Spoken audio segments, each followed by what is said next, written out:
ನಮ್ಮ ಯೋಗ ಚುನಾವಣೆಯ ದಿನಾಂಕ ಅನೌನ್ಸ್ಮೆಂಟ್ ಆಗ್ತಿದ್ದಂಗೆ ಗೌರವಂತ ಪ್ರಧಾನಮಂತ್ರಿಗಳೇ ಬಂದು ಚುನಾವಣಾ ಪ್ರಚಾರದ ಟೇಕ್ ಆಫ್ ಅನ್ನು ಮಾಡಿಕೊಟ್ಟಿದ್ದಾರೆ. ಅದೇ ಉತ್ಸವದಲ್ಲಿ ನಮ್ಮ ಕಾರ್ಯಕರ್ತರು ಕೆಲಸ ಮಾಡ್ತಾಯಿದ್ದಾರೆ. 100ಕ್ಕೂ ನಾವು ವಿಶ್ವಾಸದಿಂದ ಹೇಳ್ತೀನಿ, ಶಿವಮೊಗ್ಗ ಕ್ಷೇತ್ರದ ಪ್ರಜ್ಞಾವಂತ ಮತದಾರ ಬಂಧುಗಳು ನಮ್ಮ ಉಡುಪಿ ಜಿಲ್ಲೆಯ ಬೈಂದೂರು ಕೂಡ ಸೇರಿಕೊಂಡು ಈಗಾಗಲೇ ತೀರ್ಮಾನ ತೆಗೆದುಕೊಂಡಿದ್ದಾರೆ.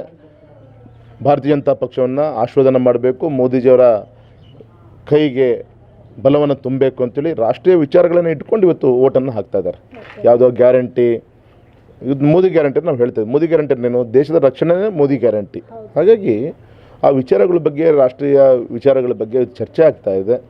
ಆ ವಿಚಾರಗಳನ್ನು ಇಟ್ಕೊಂಡು ಜನ ಇವತ್ತು ಬರುವಂಥದ್ದೆಲ್ಲ ಆಶೀರ್ವಾದನ ಮಾಡ್ತಾರೆ. ಜನ ಬೇಸತ್ತಿದ್ದಾರೆ. ಯಾಕೆಂದರೆ ನಾನು ಮಹಿಳಾ ಮೋರ್ಚಾ ಸಮಾವೇಶಗಳು ಬೇರೆ ಬೇರೆ ಮತದಾರ ಮಧ್ಯೆ ಹೋದಾಗ ಚುನಾವಣಾ ಪೂರ್ವದಲ್ಲಿ ಅವರು ಏನು ಆಶ್ವಾಸನೆ ಕೊಟ್ಟಿದ್ದರು ಗ್ಯಾರಂಟಿಗಳ ಬಗ್ಗೆ, ಚುನಾವಣೆ ನಂತರ ಆ ಗ್ಯಾರಂಟಿಯನ್ನು ವಿತರಣೆ ಮಾಡಿರುವಂಥ ರೀತಿ ನೀತಿ ಕಂಡೀಷನ್ಸ್ಗಳನ್ನು ಕೊಟ್ಟಂಗೆ ಮಾಡಿರ್ಬೋದು, ಸಿಗಬಾರ್ದು ಆ ರೀತಿ ಅಂತ ಏನು ಮಾಡಿದ್ದಾರೆ. ಇವತ್ತು 10 kg ಅಕ್ಕಿ ನಾವೇ ಕೊಡ್ತಾಯಿರೋದು, 5 kg ಅಕ್ಕಿ.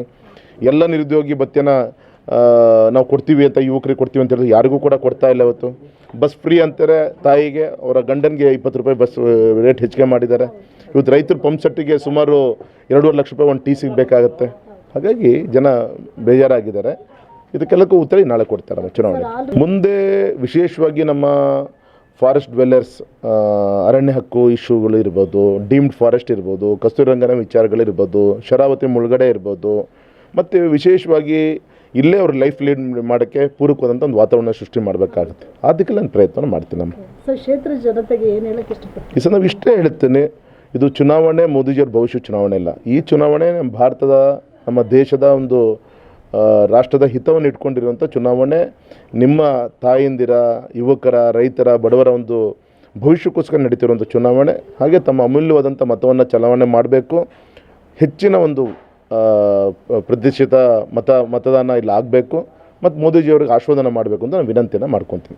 JDS ಮತ್ತು BJP ಏನಾಗಿದೆ, ಎರಡು ಮೈತ್ರಿಯಾಗಿ ಒಗ್ಗೂಡಿಸ್ಕೊಂಡು ಹೋಗ್ತಾ ಇದ್ದೀವಿ. ಅದರಲ್ಲಿ ಯಾವುದೇ ಭಿನ್ನಾಭಿಪ್ರಾಯ ಇಲ್ಲ. ನಾವು ಎರಡು ಸೇರಿ ಮಾಡಬೇಕು ಅಂತ ಮಾಡ್ತಾ ಇದ್ದೀವಿ. ಸುಮ್ಮನೆ ಅದನ್ನೆಲ್ಲ ಹೇಳ್ಬೋದು. ಕೆಲವು ಜನಕ್ಕೆ ಏನು 30% ಜನಕ್ಕೆ ಮುಟ್ಟಿದೆ, ಅದು ಅವ್ರಿಗೇನು ಕೊಡ್ತಾರ ಪ್ರಣಾಳಿಕೆಯನ್ನು ಪೂರ್ತಿ 90% ಯಾರಿಗೂ ಮುಟ್ತಾ ಇಲ್ಲ. ಇವ್ರೇನಾಗ್ತಾ ಇದೆ, ಕೊಡ್ಲಿಕ್ಕೆ ಫಿಲ್ ಮಾಡಲಿಕ್ಕೂ ಆಗಲ್ಲ ಅನಿಸುತ್ತೆ. ನಾನು ಅವ್ರು ಕೊಟ್ಟಿರೋ ಗ್ಯಾರಂಟಿನ ಯಾವುದೇ ಕಾರಣಕ್ಕೂ ಫಿಲ್ ಮಾಡೋಕ್ಕಾಗಲ್ಲ.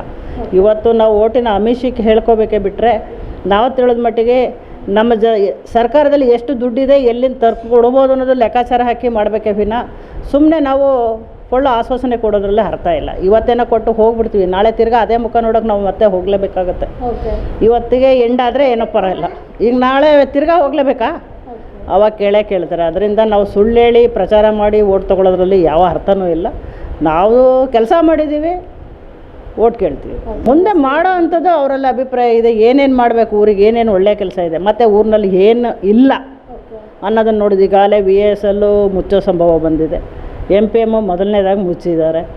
ಈ ಥರ ಎಲ್ಲ ಕೆಲಸಗಳು ಬಾಕಿ ಉಳ್ಕೊಂಡಿದೆ. ಅಂಥವನ್ನ ಕೆಲಸ ಮಾಡಿ ಅಂತೇಳಿ ನಾವು ರಾಘಣ್ಣವ್ರಿಗೆ ಬೆಂಬಲ ಕೊಡ್ತಾಯಿದ್ದೀವಿ. ಬಿಟ್ಟರೆ ಯಾವುದೇ ಥರದ ಈ ಗ್ಯಾರಂಟಿಯಿಂದ ಯಾವ ಕೆಲಸನೂ ಆಗಲ್ಲ. ಇವತ್ತು ಗ್ಯಾರಂಟಿ ತೊಗೊಂಡು ಮನೇಲಿ ಮಲ್ಕೋಬೋದು ಒಬ್ಬರು 2000 ರೂಪಾಯಿ ತೊಗೊಂಡು.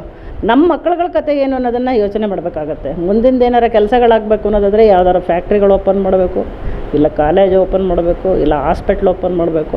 ಇವು ಯಾವ್ದಾದ್ರು ಕೆಲಸ ಕಾರ್ಯಗಳಾದರೆ ಬಡ ಮಕ್ಕಳಿಗೊಂದು ಅನುಕೂಲ ಆಗುತ್ತೆ. ಮತ್ತು ಫ್ಯಾಕ್ಟ್ರಿಗಳಾದರೆ ಯುವ ಪೀಳಿಗೆಗೆ ಒಂದು ಕೆಲಸ ಸಿಗುತ್ತೆ ಅನ್ನೋದು ಒಂದು ಭರವಸೆ ಮೇಲೆ ನಾವು ಮೋದಿಯವರಿಗೆ ಓಟ್ ಹಾಕಬೇಕು. ಮತ್ತು ದೇಶ ಸುಭಿಕ್ಷವಾಗಿ ಉಳಿಸ್ಕೋಬೇಕು ಅನ್ನೋ ಕಾರಣಕ್ಕೆ ನಾವು ಮೋದಿಜಿಯವರಿಗೆ ವೋಟ್ ಮಾಡಬೇಕು ಅಂತೇಳಿ. ಶಿವಮೊಗ್ಗ ಜಿಲ್ಲೆ ಭಾರತೀಯ ಜನತಾ ಪಾರ್ಟಿಯ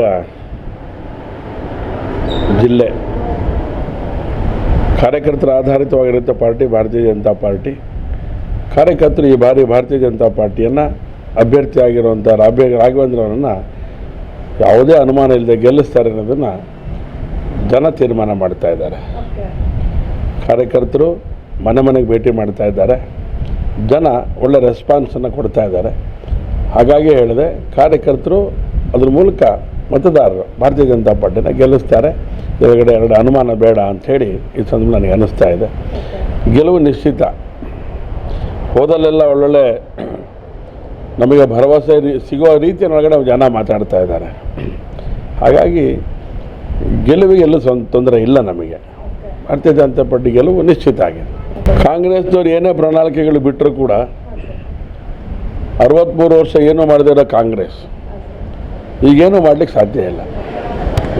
ಸಂಪೂರ್ಣ ಬಹುಮತ ಇದ್ದಂಥ ಸಂದರ್ಭಗಳಲ್ಲೂ ಕೂಡ ಬಡವರ ಬಗ್ಗೆ ಯೋಚನೆ ಮಾಡಲಿಲ್ಲ. ಸಂಪೂರ್ಣ ಬಹುಮತ ಇದ್ದಂಥ ಸಂದರ್ಭದಲ್ಲಿ ಯಾವುದೇ ರೀತಿಯ ಪಂಚವಾರ್ಷಿಕ ಯೋಜನೆಗಳನ್ನು ಜಾರಿಗೆ ತರುವಂಥ ಪ್ರಯತ್ನ ಮಾಡಲಿಲ್ಲ.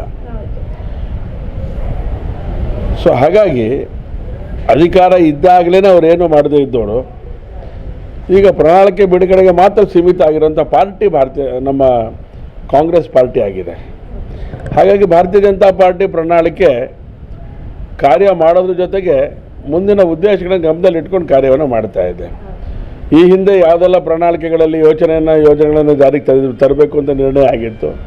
109 ಯೋಜನೆಗಳನ್ನು ಜಾರಿಗೆ ತಂದಿದೆ. 109 ಪ್ರಣಾಳಿಕೆಯಲ್ಲಿ ಹೇಳಿದ್ವಿ ನಾವು ಅಯೋಧ್ಯೆ ಶ್ರೀರಾಮಚಂದ್ರನ ದೇಗುಲ ಕಟ್ತೇವೆ ಅಂತೇಳಿ ಮಾಡಿದ್ದೇವೆ. ಆರ್ಟಿಕಲ್ 370 ತೆಗಿತೇವೆ ಅಂತ ಹೇಳಿದ್ವಿ. ಹೋರಾಟದ ಮೂಲಕ ಆ ಕಾರ್ಯ ಆಗಲಿಲ್ಲ. ಅಧಿಕಾರ ಸಿಕ್ಕಂಥ ಸಂದರ್ಭದಲ್ಲಿ ಈ ಕೆಲಸವನ್ನು ಮಾಡಿದ್ದೇವೆ. ಹಾಗಾಗಿ ನುಡಿದಂತೆ ನಡೆದಿರುವಂಥ ಪಾರ್ಟಿ ಆಧಾರಿತ ಅದು ಭಾರತೀಯ ಜನತಾ ಪಾರ್ಟಿ.